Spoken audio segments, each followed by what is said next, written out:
His 3 years in office have largely been characterized by frequent bursts of political turbulence.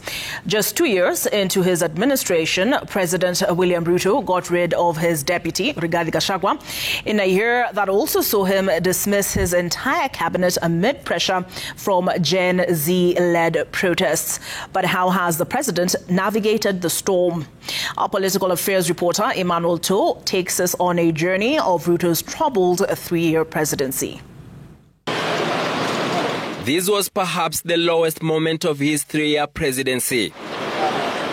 Cutting a lone image, President Dr. William Samoei Ruto made an agonizing walk to the podium to do the unthinkable. I have today decided to dismiss with immediate effect all the cabinet secretaries except the Prime Cabinet Secretary and Cabinet Secretary for Secretary. President Ruto effectively becoming the first president after former president, the late Mwai Kibaki, to dissolve his entire cabinet. The Cabinet Secretary, the National Treasury, and Economic Planning. The move paved the way for an unexpected alliance with ODM leader Raila Odinga, whose foot soldiers joined the government through the broad-based political arrangement. President Ruto has since reshuffled his cabinet 3 times in 3 years.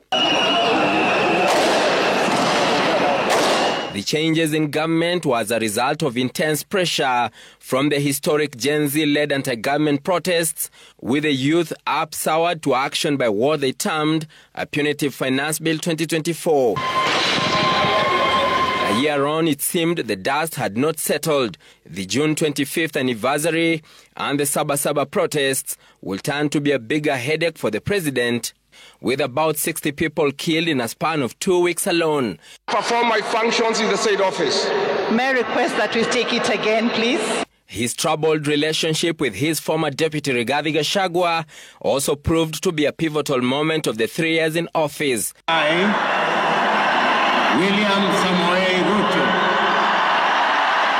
Sworn in with pomp and color on the 13th of September 2022, President Ruto and Gachagua got off to a cordial start, but the honeymoon was short-lived.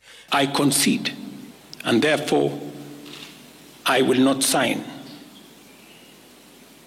the 2024 finance bill. At the height of the Gen Z-led protests, they both addressed Kenyans from different towns, the president in Nairobi and his deputy in the port city of Mombasa. We were just elected the other day as a very popular government. Where did the rain begin to beat us? President William Ruto and I were the darling of the Kenyan people. Gachagua's address left little doubt that his relationship with the president was dead and his days in government numbered. The former Madeira MP will be impeached by a record 282 MPs in the National Assembly, with a motion sailing through the Senate in record time. His Excellency Rigathi Gachagua, AGH, ceases to hold office. I, Kithure Kindiki. The move will later see the Interior CS, then Professor Kithure Kindiki, elevated to Deputy President. Fire, see fire.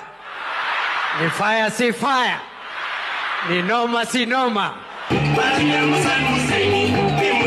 Gachagua, on the other side, became the thorn in the flesh for the Kenya Kwanza administration, sustaining an onslaught against his former boss.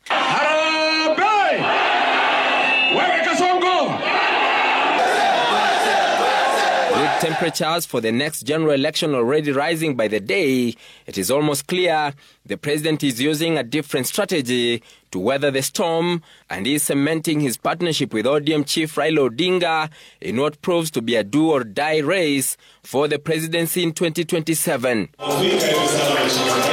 Emmanuel To, Citizen TV, Nairobi.